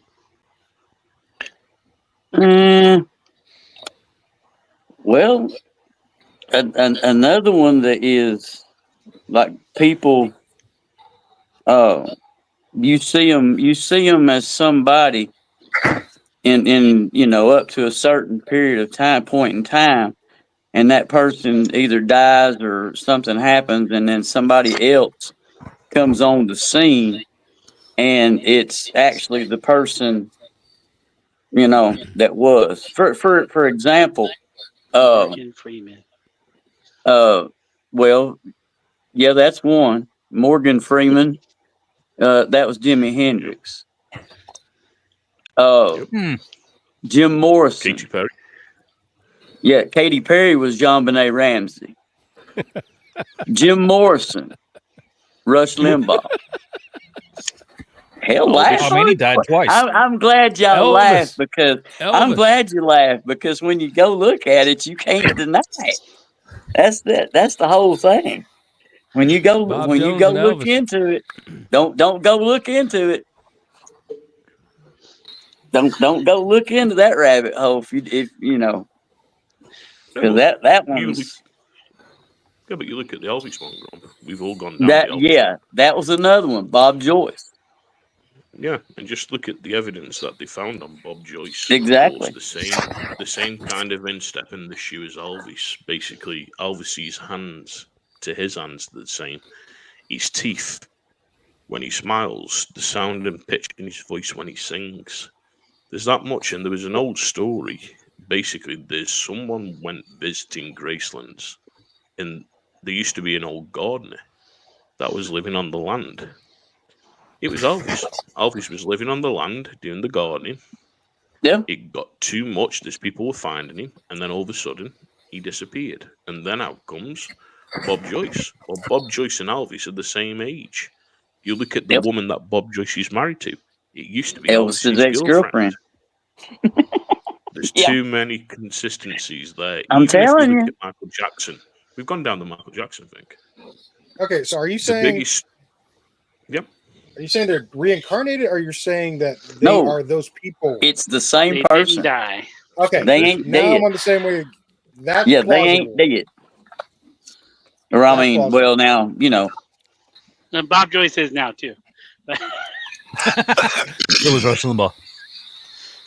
Yeah, and then you know the whole the one when they died, they died. I don't know who they've come back or turned into now, but I mean, you know. No, but look at Michael skinwalkers Jackson. now. The biggest one with Michael Jackson.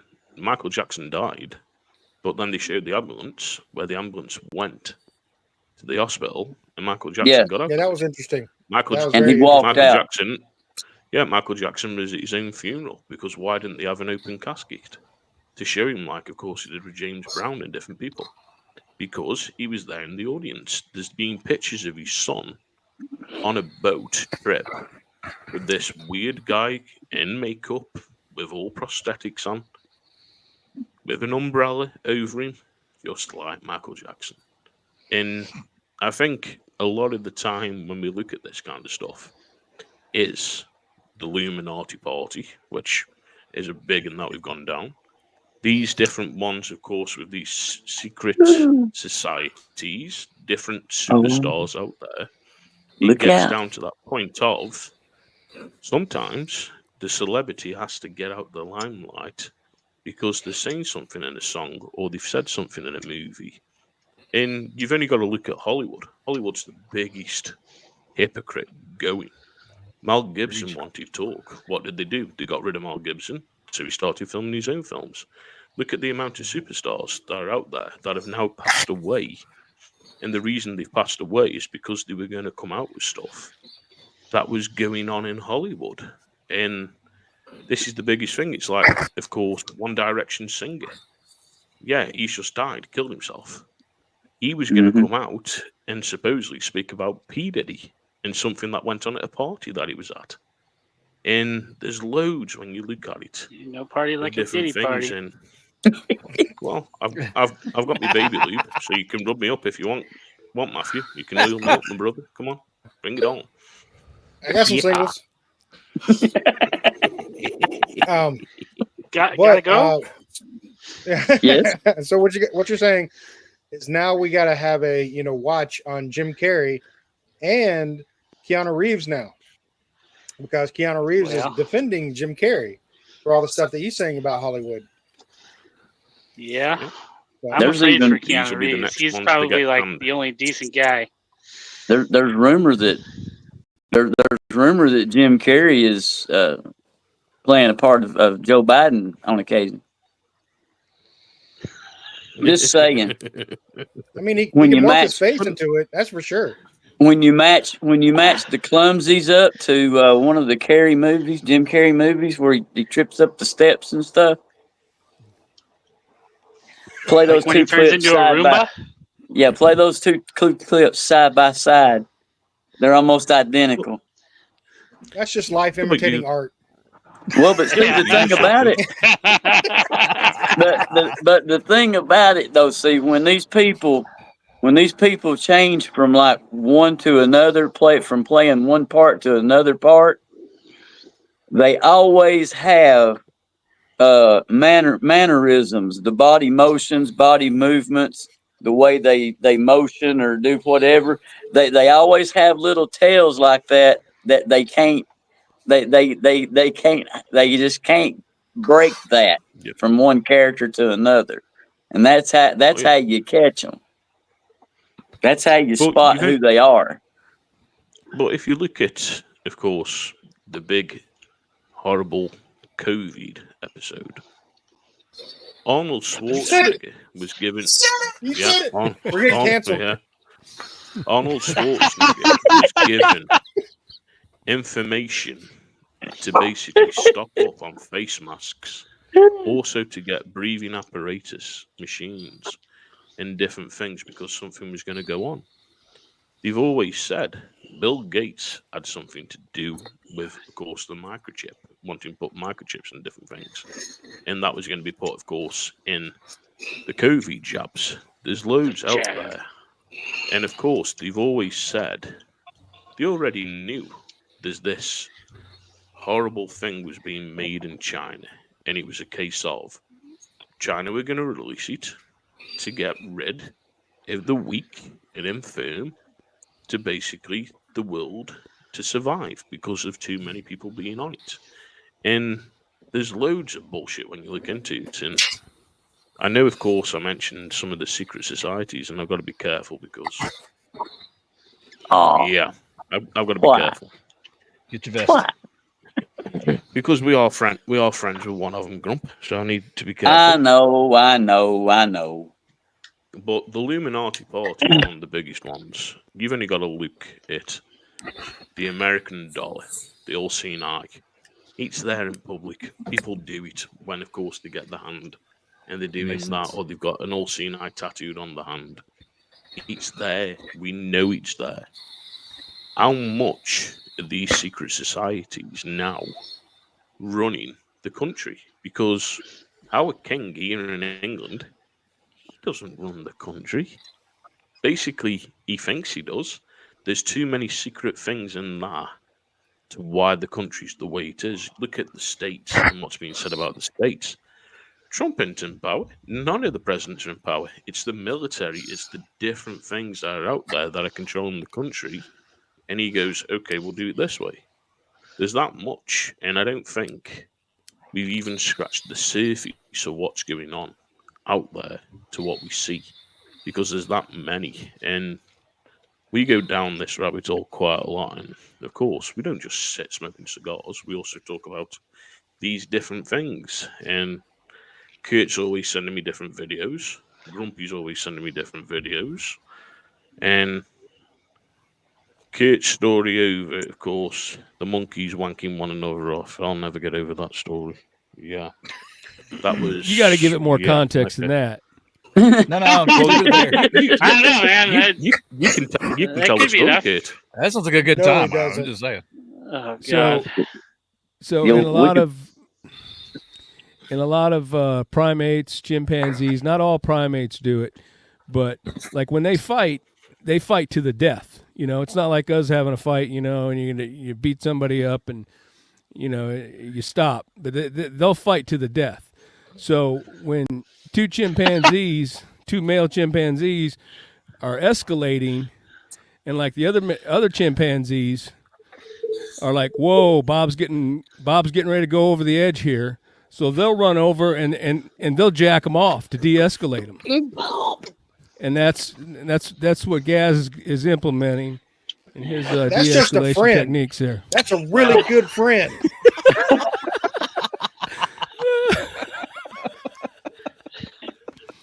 That's the kind of friend you're going to battle with right there. I don't know, man. We're good friends. I'm not coming over and jacking you off, man. See, you're not a great friend. I guess I'm just not a great friend. Holy shit! We got whiskey. You're Right? related by marriage. Come on, Robert. I know, think I right? need more It's all whiskey. good. We have whiskey, Houston, this right? podcast has Yeah. left the rails. All right. Well, I mean, give me enough. Uh, Woo! when Kurt Wow. told me, I was gobsmacked when he told me. I was like, Wow. shit. That's amazing. But All I could think of was an Elvis song. What? Lord Almighty, I feel my temperature rising.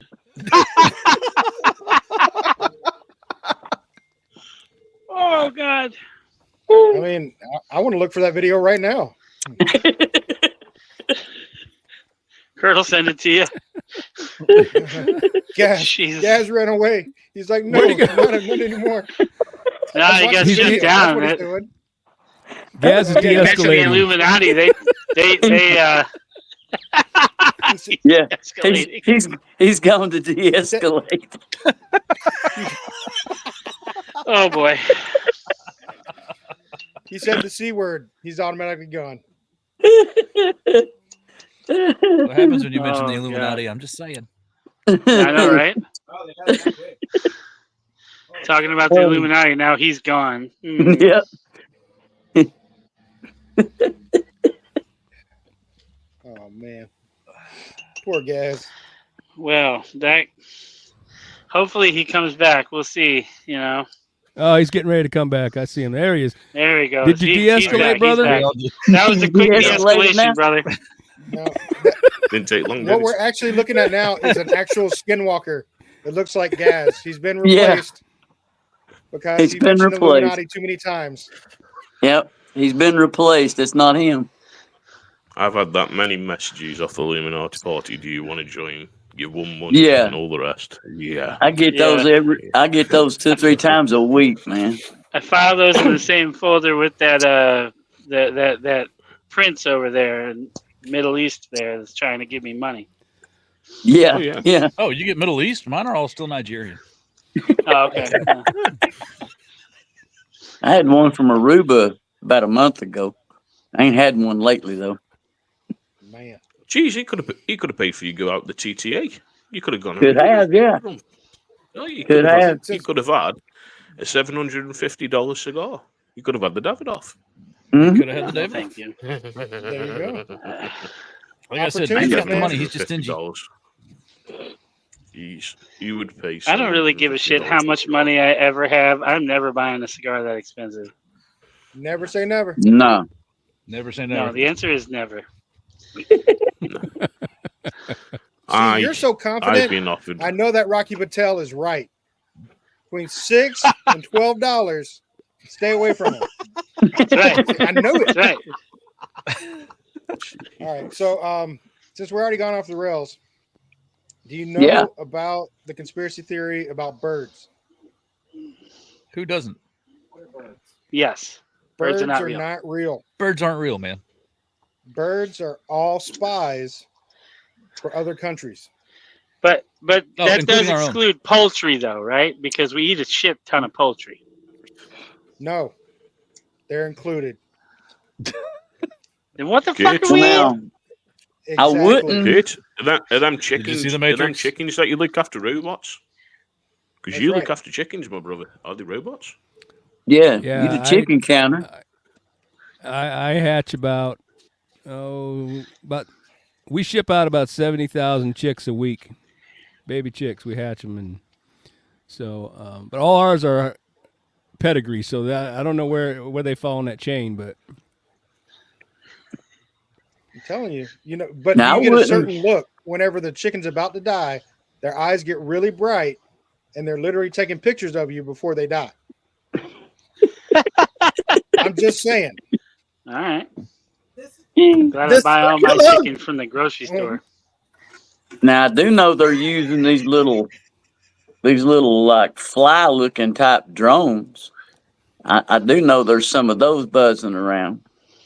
Yep. So Those it too. wouldn't surprise me that they also have birds mixed in with the real thing, So That- wouldn't that's what surprise it was, me. Zach. Hey, Zach, But- you remember the carpenter bee? Oh yeah. You're a friendly drunk carpenter bee? No, that's a drone. Very possible. Okay. No, and it took Andy's son to figure out how they recharge. Go ahead and tell him, Andy. So Lucas, my oldest, and I were driving down the 4-lane Oh, I know one where this is evening. going. Zach, right there by Wendy's and Airline. Yeah. And there's just a string on the power line. I mean, there's got to be 40 birds sitting on the power line. And he looks across me while I'm driving. He goes, "Hey, they're wirelessly recharging. But they're the only birds that do that. But they're wireless charging because birds aren't real." See? Damn it. My 13-year-old That's figured it how you out. Just saying. I mean, there how you can you go. argue with that? Exactly. See, but now on the we do not have a clue what kind of technology has been hidden from us and has been developed, by governmental agencies and different things of that. Well, we ain't got a clue. I guarantee you. I mean, look at all the ancient societies, man. I mean, I don't know y'all's age, but I remember Older hearing than my about teeth, things same age as as my a tongue. yeah. I remember hearing about societies as a kid studying history, in school, early years of school.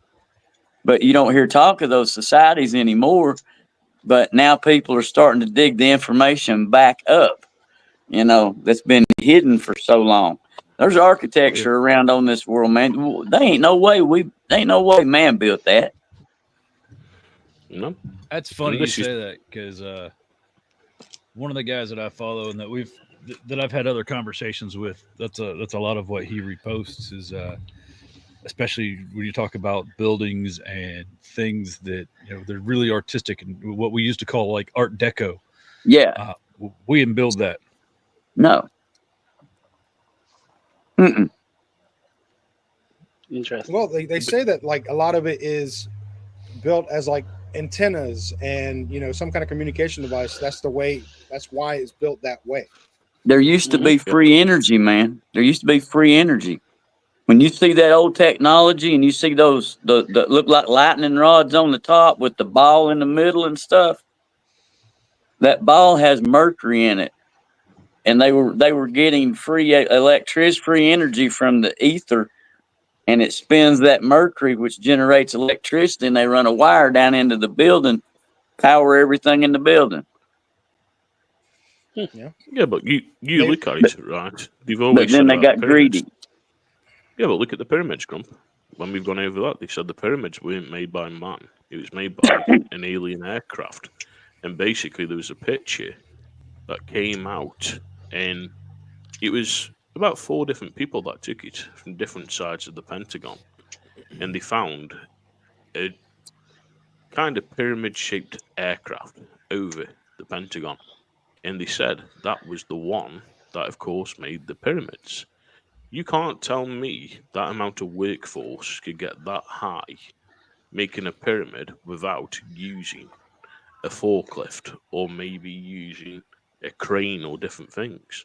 It's just crazy when you think of how things were made then and different things. And then also look at phones. Look at our phones now and look at Amazon. Biggest one with Amazon or Google. You can be talking and having a conversation with someone, mention a word, and Google goes off on your phone, or Amazon goes off, and then it's listening into your conversation. Is it the government that's put these on your phone so they can listen into your conversations as if you are having a conversation that's going south of the border? They're going to come and get you. We know someone who's spoken about turning up at a march, and basically the FBI arrested him. They turned up at his house, shut him down. Got all his social media accounts down. What did he do? He only gone and started up another one and started talking about the FBI. And there's that much. There's just that much out there. It's crazy. It is. Yeah. And going back to what Grumpy was saying with the free energy and stuff, you do know the Egyptians actually had electricity. Yeah. Mm-hmm. Yeah. They found jars and things in there that actually were like batteries that could use to power things. Yeah. And it's crazy. What they powered, I don't know, but they did have a battery system that they had with jars that they put vinegar and something else in it that would generate electricity. So that's wild. Yeah. There's a whole lot of ancient society and their technologies and their ways and stuff. I mean, come on. Orville Wright and them boys in North Carolina, first ones flying? I don't think so. They was traveling around. They were traveling around in blimps before then. Back in the Tartarian society and civilization, they had what they call it, dirigibles, I believe they call them. Dirigibles. Yeah, there's a word for it. But yeah, they were using those. And then when the airlines figured out that they could charge people to fly them around, what'd they do? It's called the Hindenburg. Boom. Everybody got scared. Wouldn't fly on them things no more. Oh, they're dangerous when they weren't. You know, Well, They're only dangerous if you light them on fire. It was really dangerous. Yeah. Yeah. It's crazy. And of course, we are coming up to an hour and 40. And so, of course, we are the Cigar Loons and the Cigar Cutters. And thank you to everyone who is watching, of course. It's the leaf cutters. YouTube watching this. And of course, I wasn't going to correct him. You know what I mean. The leaf cutters. We've been called worse. And he expects this it is from a us. cigar everyone who's cutter. watching on it, I've got that same cutter. Hey, we're all having a laugh. We're enjoying it. This is the thing, and of course, I'm still enjoying my cigar on my nice pick what Kurt made me. And if anyone does want one, then That is a nice get in pick. touch with Cigar Kurt. Get in touch with Cigar Kurt. He does make them. And Kurt, I see you're on the pipe now. So what have you got in your pipe, my brother? What are you smoking on now?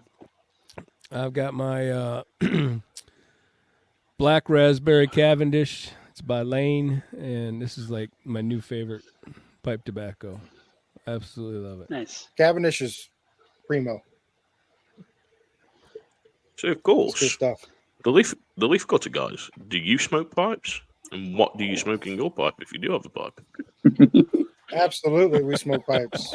Loaded question. Watch out. Yeah. I've only smoked pipe tobacco in my pipe. Likely story. Yeah, likely story. I love I can't remember the name of the tobacco I've been smoking now, but it's like a Irish. It's an Irish blend, Irish cream, and it's been very good. But I can't remember the name of the company that makes it right now. That's usually what I smoke. By any chance? I think so. Yeah, that sounds familiar. Yeah, Peterson's I like make a it. load, and you know something. I didn't know this Peterson's were owned, of course, by Scandinavian Tobacco Company, and Scandinavian Tobacco Company, of course, own Alec Bradley. They also own Room 101. Of course, the Chilling Moose. They own that line of cigars. It's just crazy when you dive into that market and see how much they run the market with who they own and who they don't, and it's CEO. crazy. But yeah, CEO as well, of course. And this is the thing. It's like at the moment I'm enjoying the Sherlock Holmes by Peterson's, and that is a different kind. Check it It out. is, and that's got, It should be on of there. course, Brazilian tobacco in it. It's got the nice burley in it. It's got a bit of Virginia in it, and it's not a bad smoke. I've had one that was a cherry flavored, and I was saying to Kurt earlier, it was smelling like medical rubbing solution. It didn't smell like cherry after, so that was a crazy ride on that. It was. Sounds awful. We're deep diving at the moment. We're deep diving down that avenue of pipe tobacco, and of course with the cigars. Now, what's in the future for the Leaf Cutter guys and the podcast? Are you going to be getting more guests on, or are you going to stay to you guys chatting about cigars, movies, and whatever comes up, or are you looking at getting some more guests coming on? What's the future hold for you guys? Proprietary information, sir. No, charge it's not. for that. Yeah, just PayPal me, $5. I'll be good. No, so we're switching a couple things up. We're gonna try a couple new things. We are gonna dive a little bit more into the movies and stuff like that. We're gonna have an episode that we're gonna dedicate to collectibles because we do have a couple of guys on the show, Grim and Robert, who love collectibles. We're gonna talk a little bit more about those. And then we're going to do a lot more pairings because Zach, man, he can pull out some flavors and cigars that I wouldn't even dream of even trying to taste. Yeah, he just makes it up. Please don't say floral bouquet. Don't please say don't. But that's your favorite, Gas. That word fucks me off. Floral fucking. Shut up, bouquet. Robert. I fucking hate that word. Floral bouquet. Oh. No, your floral bouquet is cardamom, and for me, and Robert says it all the damn time. I will say I do wish these guys the best in the future because this is my last recording with them, so it just Are you quitting again? I'm quitting again. I'm quitting for the 100th time. This is the final time. This is when it's happening. So what you're saying is he's like Kiss, always on a farewell tour. Yes. Every recording, basically. Yeah. Usually like once or twice a week in the chat thread too. Yeah. There's that many different bands on there farewell tours. So just look at them. But collectibles, that's interesting. And collectibles, collectibles a little bit, and we are going to have more guests because honestly, several guests have approached us, especially after being on other people's show and me dropping in. You guys introduced me to one we're having on, not Sunday. He's going to be on a couple of weeks. I'm going to reach out to him and confirm a date. But yeah, they've been approaching us saying, "Hey, we'll be on the show," and we're like, "Sure, why not?" Nice. Because every time we have a guest on here, we learn something, and that's what we love. We love learning, and if we're learning, other people are learning too. So it's what great. it's about, yeah, man. And have fun doing it. I don't retain anything that we learned, but no, they have to tell us again. They have to be on multiple usually times. 2 or 3 times. Mm-hmm. But this is the thing, something. If it is there's any time you're looking for a guest, by all means, shoot us a message, and we can shoot you some details of guests that we've had on, and get them on, because there's loads that we have on, and they're always looking for another show to go on, and of course talk about the cigars. And this is the thing, because you guys come up with different questions to like what we come up with, and this is the thing about it, where we might have not thought of that question, and then we watch your show and we go, shit, we could have asked that question. Shit, why didn't we ask this or that? And my thing, what you've just got my interest in, is collectibles. So what kind of collectibles are you guys into? Because I'm a big Sideshow fan. I'm a big Batman fan. And I've got a shitload of Sideshow collectible figures. I'm a big Sideshow fan. And that's my collectible. And Lego. I'm going to turn over to the boys. They can talk about that. Really want to start that? Mine is comic books. I collect most comic books. Pretty regular thing. I like to get them graded and signed. I go to a lot of conventions to meet the artists and the writers and get autographs on their comic books. So cool. Mine is trading cards. I do.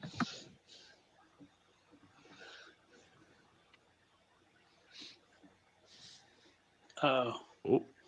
Robert, you're speaking away. We've lost your sound there. I've lost you on sound there, my brother. We still can't hear you, Robert. We can't. I'll go. I collect Legos. Okay. And I try to keep that kind of in the realm of Star Wars Legos and Harry Potter Legos. Okay. There you go. Like I was saying, I'm Star Wars trading cards. Really, honestly, any trading cards, but mainly Star Wars. On Instagram, it's at Right House Robert. I've got all my PSA graded cards up, and just a hobby I got into when I was a kid, and I'm a 54-year-old kid still. Yeah, I'm a 38-year-old Batman fan, and when I speak to my son's like, "Dad, why are you still into Batman? Shouldn't you grow Why up?" not? And I'm Why like, not be into Batman? Damn it! Right? Batman's cool. Why Right. not? I love Batman. Yeah, it's cool to be But- into Batman. I don't know what you're talking about.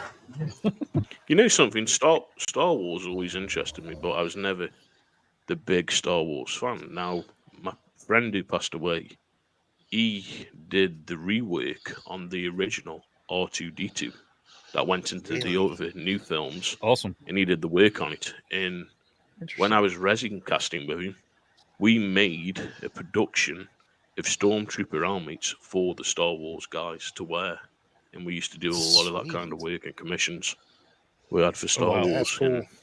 And That's really cool. it was good. It was dead interesting. He was big into his original like 70s action figures that came out with Star Wars. He collected them and he ended up selling them.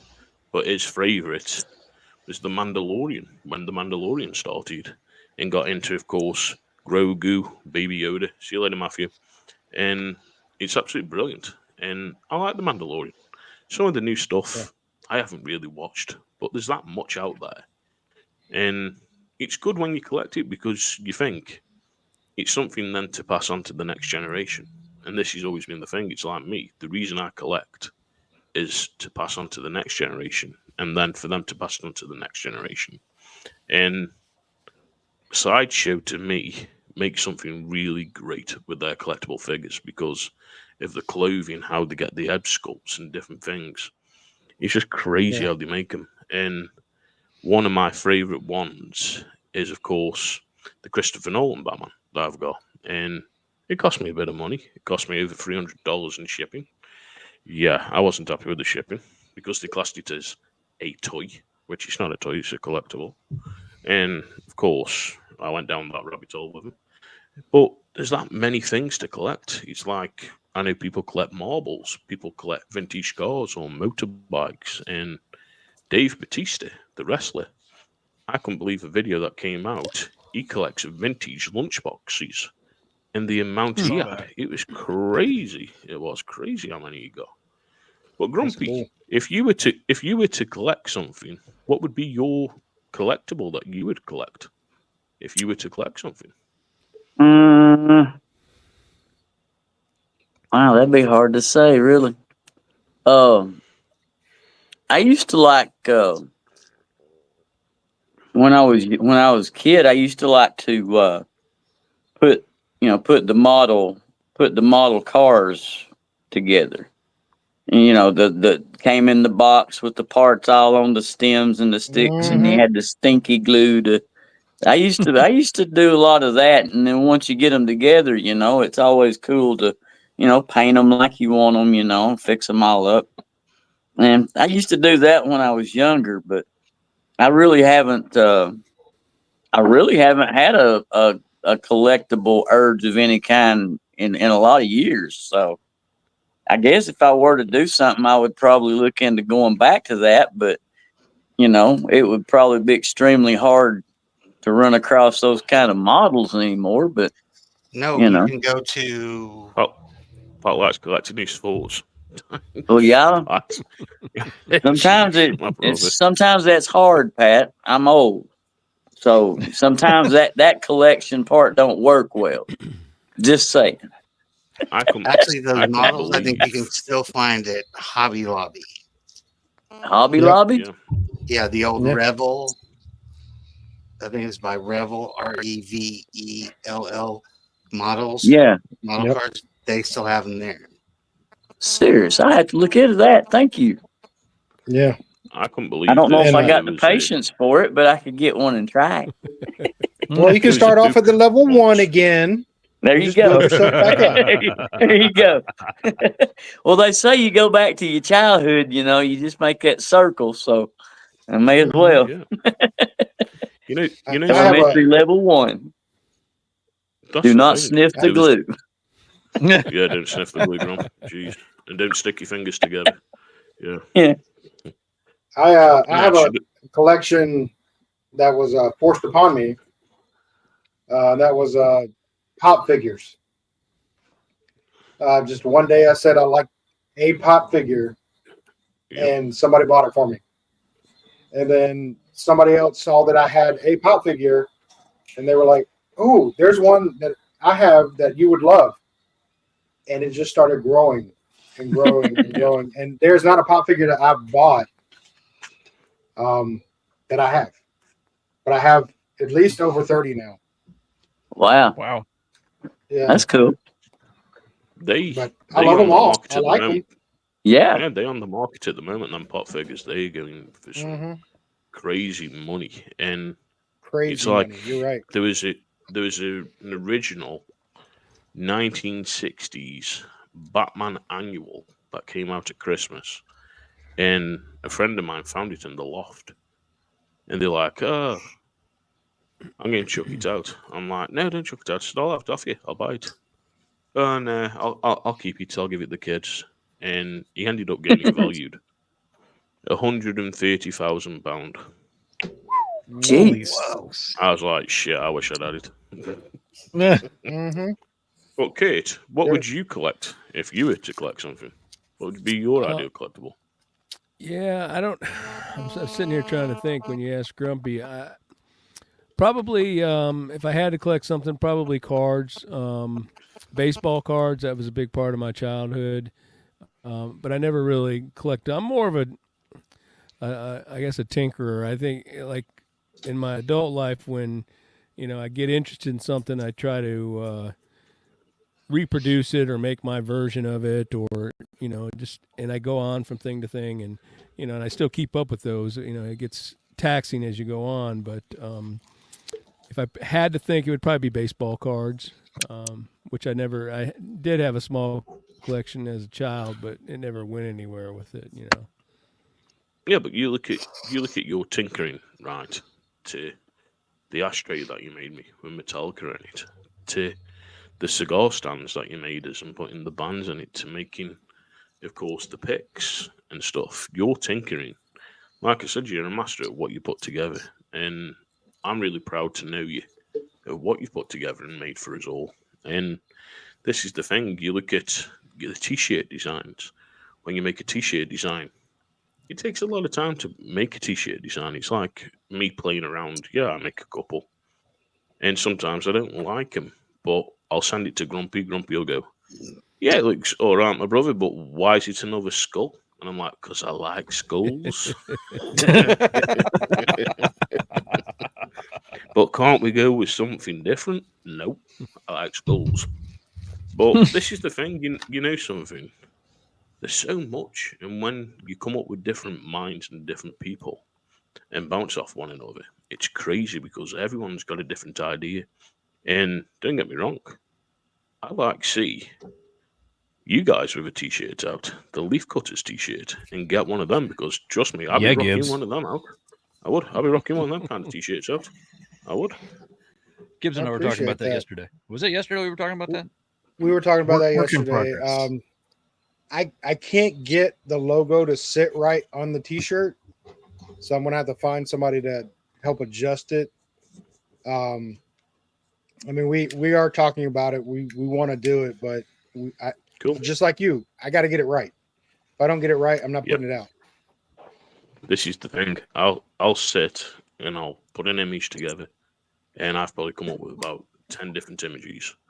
And luckily enough, one of the images is this t-shirt, of course, with the skeleton rocker, a couple of skulls around it, and it was one of the images I came up with. I sent it to Kurt. I'm like, "What do you think?" "Yeah, brother, it looks cool." So we brought it out. But then there's other ones that I've put together, and of course, when we came up with Cigar Loons, I didn't know a loon was a bird. I just went with Looney Tunes because we're all a bit nuts.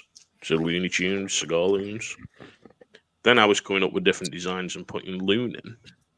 They come up with birds with the rib cages out smoking a cigar, and I'm like, "Oh, I can't bring that out. That's a bit OTT." Shit, yeah. But you know something? You'll get it. You'll get it and you'll get it out, and trust me, people will buy it because they watch you and they support you. And this is the thing, and it's like us, we never thought in a million years we'd be where we are with t-shirts out and people are enjoying them, people are wearing them, buying them as birthday gifts and different things. And it's nice. It's nice to see someone wearing a Cigar Loons t-shirt or seeing someone wear your stuff and promote your podcast or your group. It's crazy. I'm just a simple guy from England that enjoys cigars, having a great chat over a cigar, going down this conspiracy theory route and talking about different things. And you know something, I've enjoyed tonight being with you guys. And thank you again for coming and joining us. And we hope you've had a great time. And trust me, there'll be plenty more of these shows that we're going to do and get yourselves coming back again. And of course, the Cigar Misfits, we're going to bring them back again. And trust me, there's plenty of other conspiracy theories we can go down. Hey, Grump. Hey, Grump. Well, yeah. We're gonna extend the same. If you let us go down them, we're gonna extend the same invitation. Same invitation. You need to come on our show as well. Oh yeah, I mean, most definitely. We've all had a blast. I can tell by all the guys, and they've been chatting me up on the side, and it's like, this is hilarious. So yeah, definitely. Y'all need to come on our show. We need to come back on yours. It'll be a good time every time. Definitely. Oh yeah, most definitely. For sure. And like I say, I want to say, of course, thank you to everyone watching tonight on Instagram, on Rumble, of course, on YouTube, and thank you for joining us. Of course, we have been the Cigar Loons, and of course, we have had the Leaf Cutters on tonight. But if you want to go and save yourself some money on cigars, then go and check out our website. And of course, go on to the Famous Smoke. And you'll, of course, save some money on Famous. We've also, of course, got a cigar page on there where you'll find some great savings. But our website to go and find, of course, is www.cigarloons.com. And you'll also, if you're in England, you'll find, of course, GQ Tobacconists on there, where I buy most of my stuff. And of course, we've got our link to go and get yourself a Cigar Loons t-shirt. And we've got different blogs on there. So, of course, if you want to read up on a different cigar, we've got the blogs that you can find, of course, the videos of the past guests that we've had on and different things. But go and check it out. And like I say, great night with great guys. Thank you again for joining us. We've really enjoyed it. It's been a great show. Good. Any lasting thoughts, Kit, that you want to say? No, this has been great, and I look forward to in March linking up with you guys at the North Georgia Cigar Festival, shaking your hands, spending some time with you. So for sure. And if I don't get down your way too much, that traffic down there kills me. So us too. If you head on up to Blue Ridge anytime or whatever, I go to that Smoky Bear Cigar and Cafe. I'd love to. I was there in town up there. Yeah, I was there 2 weeks ago. Really? Yeah, George and I. Yep. So. Yep. With that during the Perdomo event. Okay. Yeah, I didn't go that weekend, but yeah, if y'all get back up there, let me know. I'll go up there and meet you, and I'd love to do that. So I appreciate your time. Do. Yeah, and if anyone wants to find any more information out on that, of course, about the Georgia Cigar Festival, go and find Cigars for Beginners, Dirk.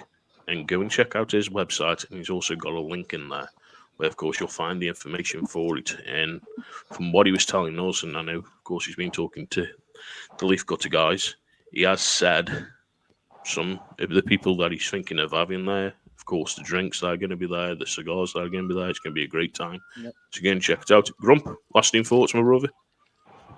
Well, like I said, I've been looking forward to this since we found out y'all were coming. And man, I appreciate y'all being here. It's been a blast. Look forward to doing it again. Zach, when you get to this cigar, that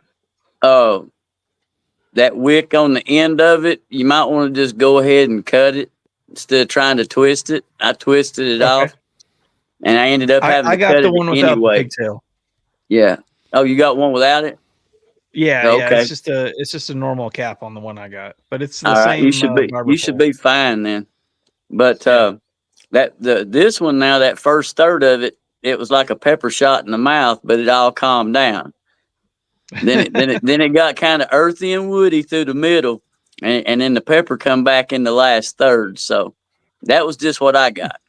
I don't know what you'll get, but Yeah, it's an enjoyable cigar, though. I did enjoy it. It is a nice cigar, so I will say that. But you guys, man, I look forward to the next time because it was not a disappointment this time. You guys are awesome.